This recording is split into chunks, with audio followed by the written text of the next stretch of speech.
Vishakha Kolambikar here, lecturer in English, Government Polytechnic, Jalna. Today we will discuss Unit 2nd, that is non-verbal communication. We are going to discuss Introduction to Non-Verbal Communication, its definition, examples and importance, types of non-verbal communication and examples, aspects of body language, gesture, posture, eye contact, facial expression, dress and appearance, vocalics and silence, and finally non-verbal codes. Definition: communication through body movements, expressions, pictures, graphs, sounds, signs and symbols without use of words is known as non-verbal communication. Non-verbal communication plays a very important role to make communication effective. Here we have two examples. In the first example, you can see the thumbs up indicates good wishes and smile indicates happiness. Importance of non-verbal communication. Here we have 5 points to discuss. 1. Words are incapable to know emotions, feelings or facts, but non-verbal communication has major role in making communication effective.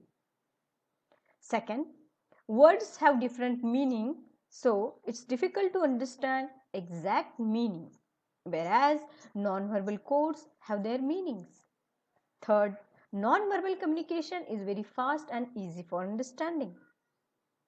Fourth, non-verbal communication through graphs, charts, figures, etc. has more accuracy.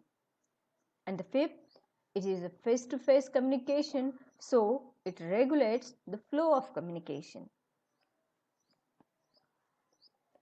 Types of non-verbal communication. Non-verbal communication takes place in a visual modes like pictures, graphs, charts, signs and symbols, and auditory modes like audio sounds, horns, bells, tunes, sirens, etc. Here we have the tree diagram of types of non-verbal communication. You can see here, which is divided as body language and graphic language. Body language includes gesture, posture, eye contact, facial expression, dress and appearance, silence and vocalics. Whereas graphic language is divided as bar graph, pie chart and flow chart.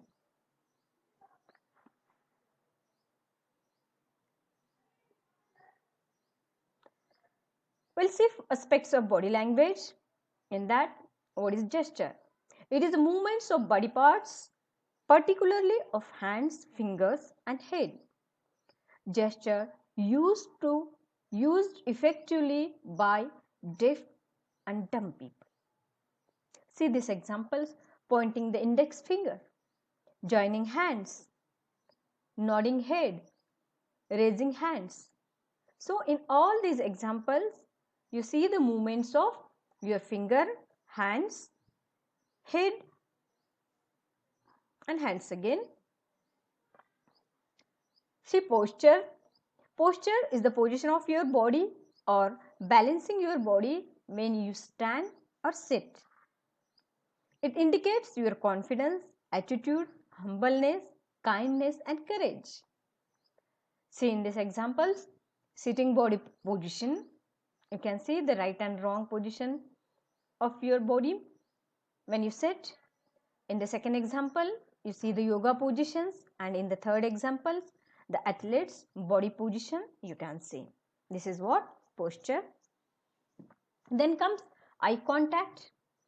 Eye contact makes fast, clear and easy communication between sender and receiver. It plays a major role in face-to-face communication. To know emotions, attitude and confidence, sender and receiver should maintain proper eye contact. Feedback is very quick in eye contact.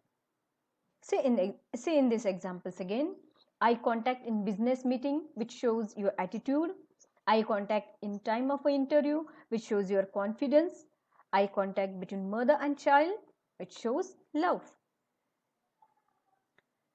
Next, facial expression. Human emotions like happiness, sadness, anger, worry, surprise, nervousness, excitement, etc. all reflects on face naturally. Words can lie, but your facial expressions add more meaning in communication. See in these examples that emoji expressions, sad, silent and smile.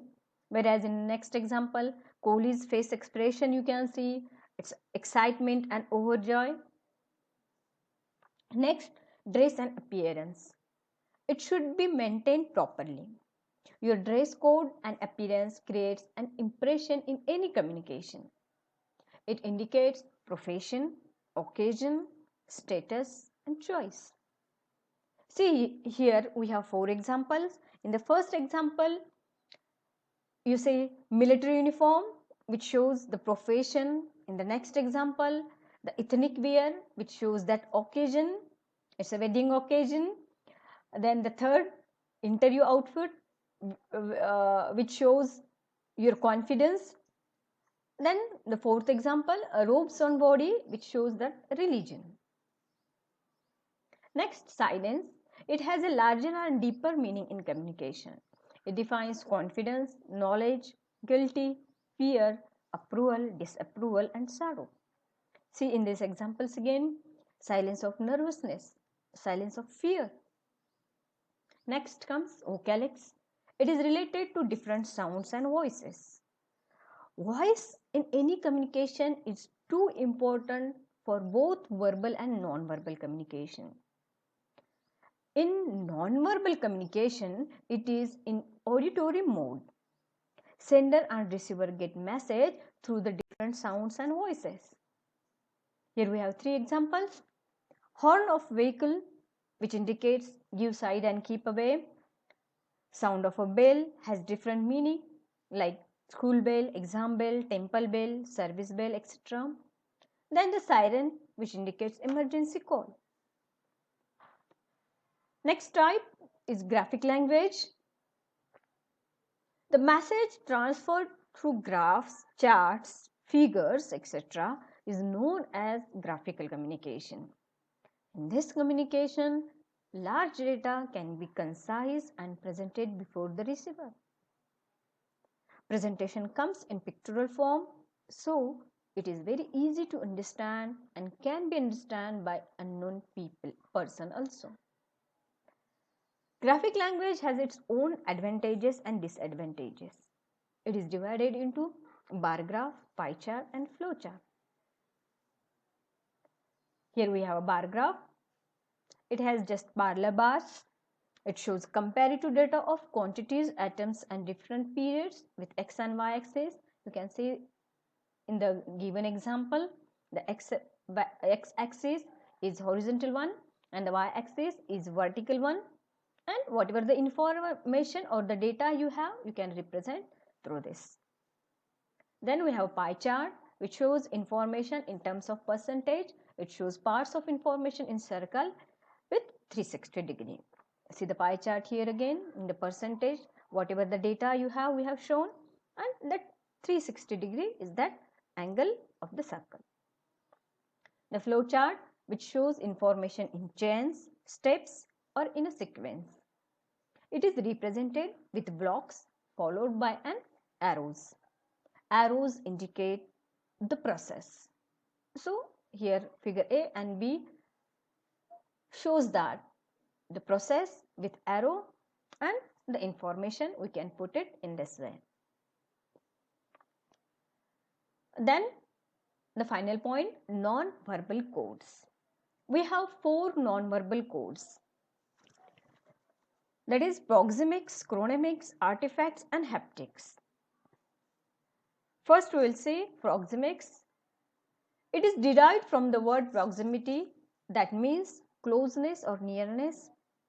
Proximity refers to distance or space between communicators in communication. Communication becomes more comfort with the help of proxemics. For example, in a classroom communication, teacher and students have certain distance, whereas when 2 friends communicate, they don't need to maintain certain distance. Then comes chronemics. It is utilization of time. If work is done in a given time, it has more effect. Time shows sincerity, punctuality, and potential of a person. So, with chronomics, communication becomes more successful. For example, if speech is not completed in a given time, audience get bored. If project is not completed by a given date and time, feedback of communication may be negative. Then comes artifacts. Artifacts are the things or articles used. It indicates likes and dislikes, choice, status and circumstances. Artifacts decide whether communication is comfort or discomfort. For example, if a place of communication is decorated with flowers and fragrances, communication becomes pleasant. If a home is with portraits of gods and goddesses, that indicates people of the home are religious. Then comes haptics. Communication through touch is known as haptics. Touch defines various senses.